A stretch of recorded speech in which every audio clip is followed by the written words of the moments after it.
Hi everybody, it's Crystal Woodbridge, Nature Inspired Relationship Coach here, and I do a daily live stream, so here I am doing my live streams talking to you, hopefully about information that is going to be really helpful to you in your relationship. So for those of you who don't know me, I'm a relationship coach and I use lessons learned from nature as an inspiration and guide to help couples to restore balance and harmony to their relationships, because I just believe that nature is really, really wise and we can learn an awful lot from nature. And I wanted to talk to you about communication, because that's one of my favourite subjects that I talked about with couples. And I wanted to think about nature and how nature communicates. So if you're on the line, say hello, ask any questions, don't hesitate. I'd be very happy to answer any of those. Any questions about your relationships or anything you think I can help you with.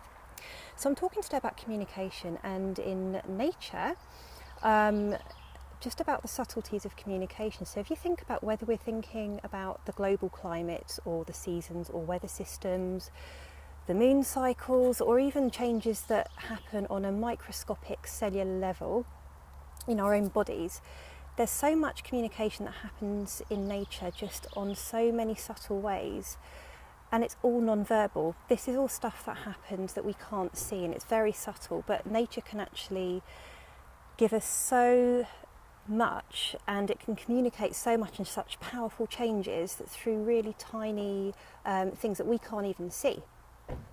So it can communicate massive changes, things that can be really quite devastating or things that can be absolutely beautiful and amazing. Hi Amanda, hi Laura, good to see you. So when you think about the changes that can be communicated in nature without any words at all, and then you think about us as human beings, not only are we part of nature, that we have all of those changes happening within our own bodies and being communicated in ways that we can't even understand. We've also got the gift of language, so we've got the gift of having a voice so that we can say and act, and we can communicate nature and give nature its voice, which is an amazing gift to have. We've got the gift of language, which means that we can communicate together in creative ways through dance, poetry, art, writing. And so it's such a massive gift that I have to wonder why do we communicate so much by text? And I don't just mean just day-to-day stuff, I mean actually in our relationships. Why do couples argue by text messages? I have seen couples argue through text messages, through WhatsApp, through Facebook Messenger, and they do it even sometimes when they're in the same room as each other, and it absolutely staggers me, like, why do we do that? And I know that text has become, or instant messaging has become an accepted part of modern culture, and it's here to stay, and it's something that we all do. And I'm not just talking about the everyday kind of communication that you might have with your partner, such as, can you pick me up a pint of milk on the way home? I'm not talking about that. I'm talking about those furious all-day text exchanges that go on between couples that can last all day or all evening.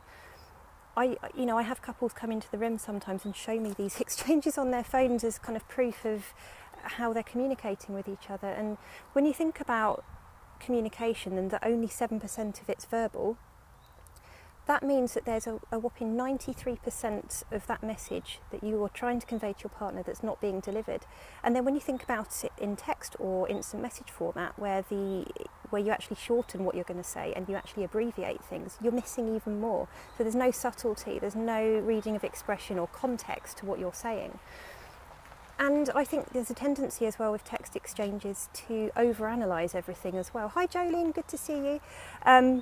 There's a tendency to overanalyze text messages as well. So you tend to, I don't know if you've done this, but you read a text message and you think, you're trying to work out whether there's any sarcasm in it, you're trying to work out whether the absence of kisses means something, you're trying to work out whether your partner's annoyed with you. And that can be a real problem. And then if you add on another layer of when you actually are emotionally aroused and you're in the heat of an argument, or you're upset with each other about something, you're not thinking straight, because in our brains and our physiology, what actually happens is that the way the brain works, you're actually inhibited from thinking rationally. It's actually nearly impossible to think rationally and be able to listen to each other and have a proper conversation about something. So you add that as another layer to the text exchange, and basically what you get is this huge misinterpretation happening between the two of you.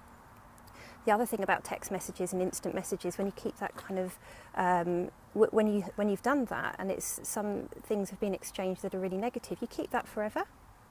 And Yeah, yes, Jolene, you're right. So when you're communicating through text message or instant message, there's no inflection of voice, there's no tone of voice, there's no context to it, so you really can't see what the other person's thinking. And yeah, Laura, whoops, guilty. You know, I've been guilty of it as well, so I'm not saying that I've never done that. We all do it. So yeah, we can keep these things forever as well. So if you want to, you can keep that text exchange on your phone and refer back to it and feel bad about it every time you look at it, or maybe bring it up as evidence in the future when you're having another argument about something else. So I think it can be actually really damaging to a relationship if you're not careful. So as human beings, we are designed to connect with each other directly, to actually have that one-on-one, face-to-face contact, and that's how all those really lovely hormones get released. So you've got the bonding hormone oxytocin, you've got dopamine, the chemical that gets released, that kind of feel-good chemical that we have, so that when we're having a really nice exchange with our partner, we actually come away from it feeling positive and happy and good. And we can only really have that in a personal connection with somebody. You're missing all of that with text exchanges. So next time you feel tempted to have this kind of angry text exchange with your partner, just stop yourself and think, can that wait till later on when you can actually both have a face-to-face conversation? Because that's the most effective way of resolving any type of conflict at all, is to actually have a proper conversation about it. Because if you carry on with these text exchanges going back and forth between the two of you, you've got massive misinterpretations and you're just not able to communicate in any sort of context with any sort of non-verbal cues or body language. And so you end up both feeling frustrated and angry and hurt. So that's what I wanted to share with you today. And if you want some help from me to show you how to communicate more effectively and compassionately with your partner, come to crystalwoodbridge.com, and what you can do is you can download a free copy of my couples communication guide that gives you all the key principles and skills that you need for effective and compassionate communication, so that you can deliver your message to your partner effectively, in a respectful way, in a way that they can actually hear you. Just don't do it by text. So come along to crystalwoodbridge.com, download your communication guide, and I put a written blog post out on my Facebook page as well with a link to it there. And any questions at all in the next few days, just post your comments below.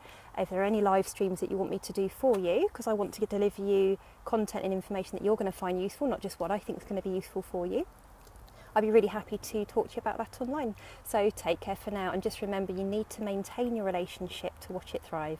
Bye.